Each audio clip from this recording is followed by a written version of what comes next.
Magandang umaga po sa lahat ng nakikinig sa aking storya. Sana po ay hindi kayo magsawa. At bago po ang lahat mga bebe ko, huwag niyo pong kakalimutan na mag-subscribe sa aking channel para updated po kayo sa lahat ng aking mga videos. Wala talaga akong masasabi na kahit anong negative comments sa pag-ugali ng aking ninang na si Annalisa. Siya ay isang tipong babaeng kumakatawan sa mga salitang mabait, mapagbigay at malambing. Sa tuwing Kapaskuhan at sa tuwing pinagdiriwang ko ang aking kaarawan, hindi talaga nangyayari na makalimutan niyang bigyan ako ng regalo. Ang palayaw ko nga pala ay Nick. Nais kong ibahagi sa inyo ang kwento ng aking buhay at sana po ay kapulutan niyo ng aral. Nung isilang ako ay 14 years old pa lamang siya. Napakabata pa para maging ninang. Pero pinili siya ng aking mga magulang dahil talaga namang natatangi ang kabutihang tinataglay niya. Dumating ang araw at may nangyari na labis kong ikinalungkot. Siya ay nabuntis at tinakasan siya ng kanyang magaling na nobyo. Galit na galit ako nung malaman ko ang balitang yon. Naisip ko tuloy na kung mas malaki-laki lang ako ng konti, ay hahanapin ko talaga at gugulpihin ko ang loko-lokong lalaking yon. Ngunit wala akong nagawa dahil ako lang naman ay isang payatot na binatilyo. Ni hindi ko man lang mabigyan ng payo si Ninang. Hindi ko alam kung paano ko papayuhan siya dahil nga napakabata ko pa nung panahon na yun.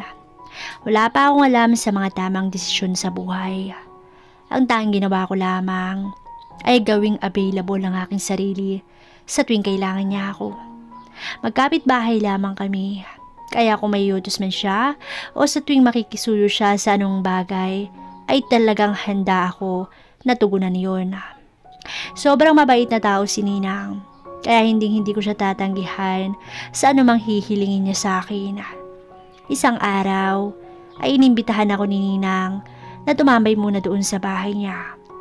Samahan ko raw muna siya kung okay lang daw ba sa akin. Yun ang kanyang sabi. Agad naman akong pumayag. Mag-isa lang naman kasi siya doon at isa yun sa kinabibilib ko kay Ninang. Kinakaya talaga niya mag-isa ang mga hamon ng buhay. Masaya ako sa tuwing tumatambay ako sa bahay niya. Maasikaso kasi si Ninang at talaga namang pinagluluto niya ako ng masarap na pagkain. Sino ba naman ang makakatanggi sa ganoon? So ganoon na nga, tumambay ako ng ilang oras sa bahay ni Ninang. Tipikal lang yung pag-uusap namin hanggang sa humantong kami sa kanyang pagbubuntis at nalalapit na panganak. 8 months na rin naman yung tiyan niya noon. Nabanggit ni Ninang na may ilang doktor daw ang nagmumungkahi para daw hindi gaanong mahirapan na isang babae sa panganak. Ilang linggo bago tuluyang manganak. Hindi sana problema yun, Ninang, kung hindi ka lang po tinakasan ng boyfriend mo, sabi ko. Sana nga pero meron namang iba dyan Kung pwede nga lang sa iba Nakangiting sagot ni Ninang. Hindi mo naman siguro kailangan pang makiusap, Ninang. Marami naman po na nagkakagusto sa iyo kahit na buntis ka pa, sagot ko. Naku Nick, huwag mo naman akong bulahin. Hindi naman po talaga bola yun nang Hindi sobrang kagandahan si Ninang. Sakto lang at masabing pangkaraniwan lamang ang kanyang ganda.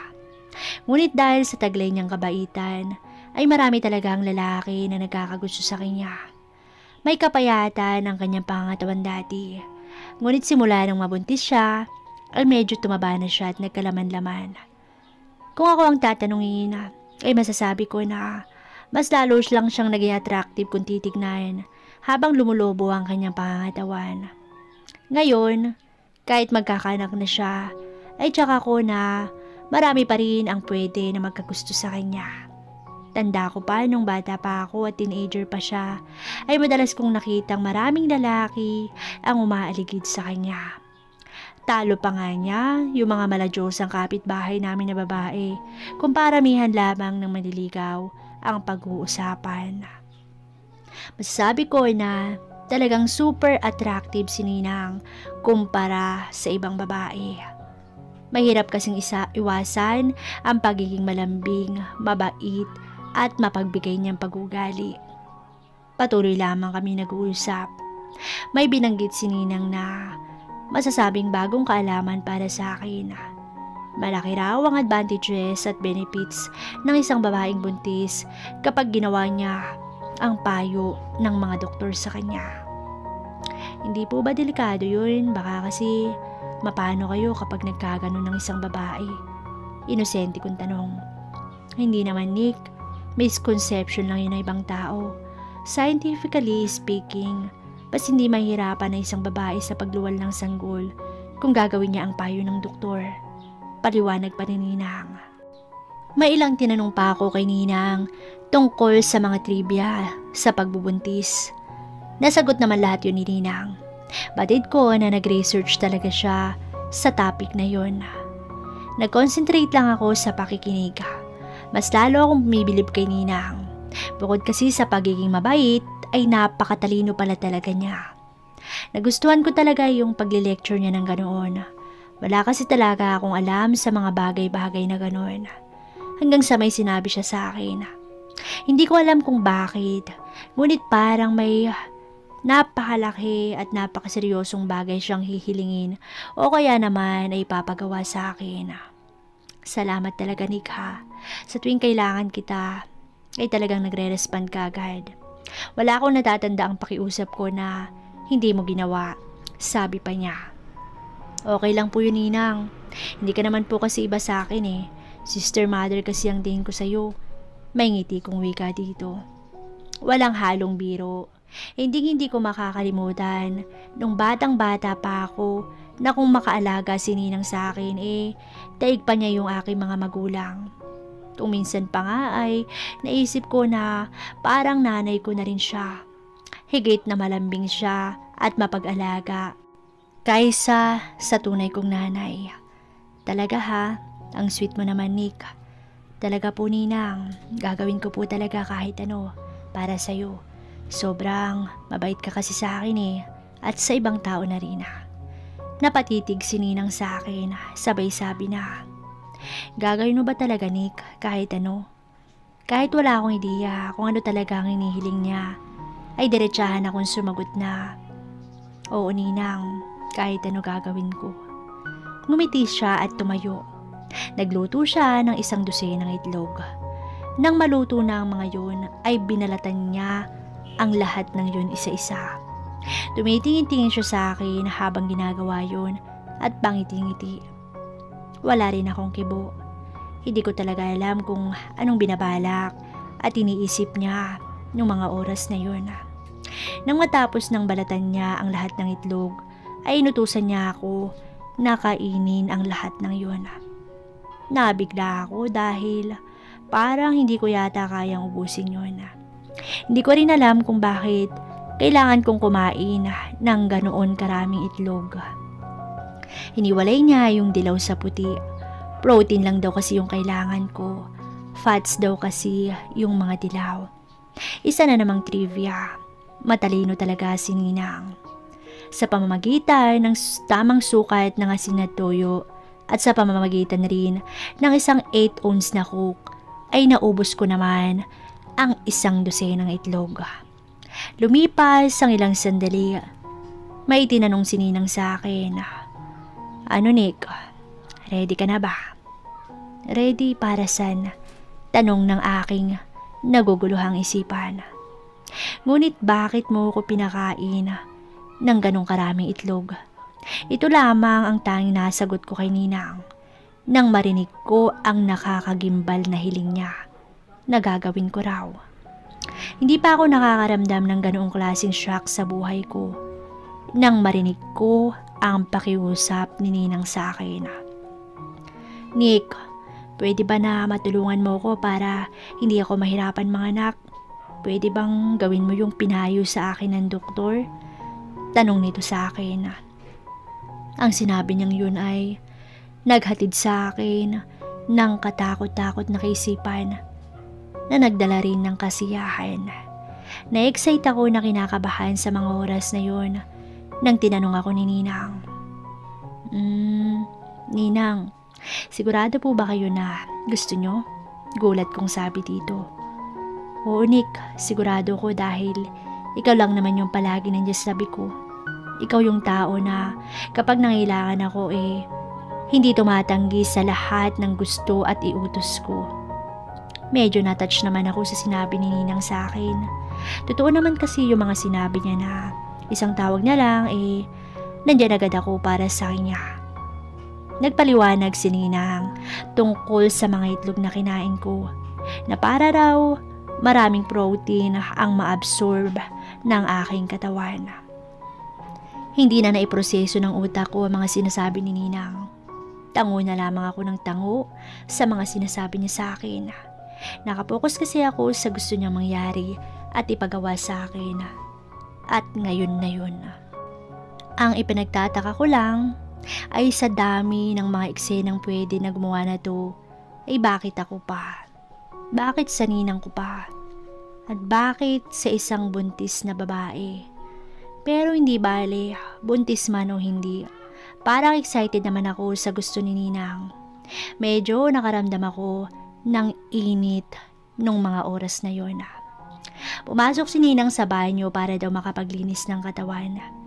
Hindi ako mapakali. Palakad-lakad lamang ako at hindi ko alam yung gagawin ko. Nang lumabas si Ninang sa banyo, ay dumiretso siya sa kanyang silida. Napatingin ako sa kinaroroonan ni Ninang. Natanaw na tanaw ko ang ginagawa niya. Maya-maya pa ay napagawi ang tingin ni Ninang sa akin. At hindi ko inaasahan na mauhuli niya ako na nakatingin sa kanya. Napangiti si Ninang sa akin at umatras ng kaunti para siguro hindi ko siya makita. Medyo nailang tuloy ako ng kaunti nung mga oras na yun. Baka kasi kung anong isipin ni Ninang. Pagkatapos ni Ninang ay lumabas na siya ng silid at lumapit sa akin. Tinanong ako kung ano daw yung gusto kong merienda. Ninang, bahala na po kayo kung ano po yung available dyan, sabi ko naman. Habang nagluluto si Ninang sa kusina, natatanaw ko siya na napapayo ko paminsan-minsan. At nang matapos na magluto si Ninang, ay lumapit siya sa akin. O Nick, kumain muna tayo at nang may lakas ka. Uwi ka nito. Saglit na tumayo si Ninang at tumungo sa refrigerator. Pagbalik nito, ay may dala pala itong 2 bote ng beer.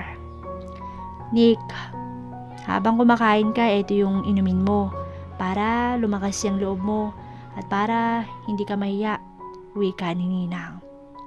Naku Ninang, salamat po. Sa totoo lang, matagal na akong hindi nakakatikim ng alak. Siguro mag-iisang taon na nung huli kong matikman ng alak kasama yung mga kaibigan ko. Kaya panigurado, kapag naubos ko yung 2 beer na to ay lasing na ako. Habang umiinom ako, ay nagkukwentuhan lang kami ni Ninang.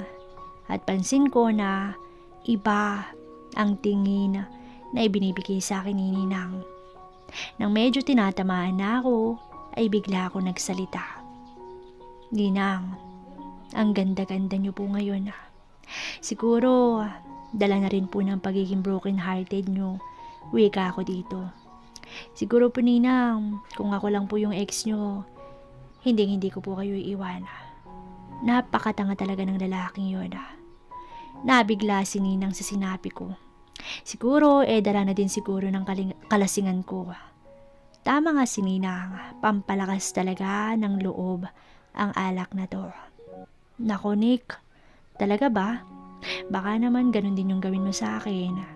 Iwan mo rin ako pagkatapos mo akong buntisin. Nako Ninang, hindi ko naman po magagawa yun. Habang nakatitig sa kanyang mga mata, nang parang bigla akong natauhan. Ninang, kailangan ko na po siguro munang uwi at medyo lasing na po talaga ako, tsaka baka hinahanap na rin po ako ni Mama. Paalam ko dito. Aalis na sana ako nang biglang, O Nick, bakit naman bigla-bigla kang aalis? Tanong nito. Ninang, kung ano man po yung gusto niyong mangyari, pwede bang wag na lang po natin ituloy? Sabi ko sa kanya. Akmang bubuksan ko na yung pintuan nang bigla niya akong sinandal sa padera. Wag mo nang pigilan yung sarili mo, Nick. Alam ko naman na magugustuhan mo din eh. Pili yung ngiti ni Ninang sa akin. Sige po Ninang, payag na po ako. Sabi ko sa kanya. Dahil na din siguro sa epekto ng alak na nagpapainit sa aking pakiramdam. Diniin palalo ni Nina ang kanyang kamay sa pagkakasandal sa pader sa akin. Saglit naman po Ninang, baka pwede pong maligo muna ako, sabi ko sa kanya. Dali-dali akong tumakbo sa banyo at sinundan ako nito. Sinisigurado na hindi ko siya tatakasan. Nick, iiwan mo din ba ako katulad ng ginawa ng ex ko? Umiiyak na sabi ni Ninang. Kasabay ng pagtulo ng shower sa katawan ko, ay ganun din ang pagtulo ng luha ni Ninang sa kanyang mga mata. Dahilan upang masilayan ko ang mga namumulang mata nito. Titig na titig si Ninang sa akin. Binalak ko na iiwas yung tingin ko sa kanya. Ngunit hindi niya inahalis ang pagkakatitig sa akin na para bang tumatagos sa puso ko. Tama ba ako na may pagmamahal na sa bawat tingin niya? At ayoko mang aminin pero parang may awa ang mga tingin niya sa akin. Sa isip-isip ni Ninang. Hindi ko siya pinapunta dito para lang maawa siya. Pinapunta ko siya dito para na din makalimot. Kaya agad ko siyang hinila papunta sa kama. At doon na namin pinagsaluhan ang init ng buong magdamag. Akin ka na lang, bulong sa akin ni Ninang. Hindi po maaari Ninang. Hindi po ako nababagay para sa inyo, sabi nito sa akin. Hindi na muling umimik pa si Ninang at nabalot ng katahimikan ng buong kapaligiran. Wala akong kaalam-alam kung ano ang magiging papel ko sa kanya sa mga susunod na araw. Kapag nanganak na siya at kapag naghanap na ulit siya ng kanyang makakasama.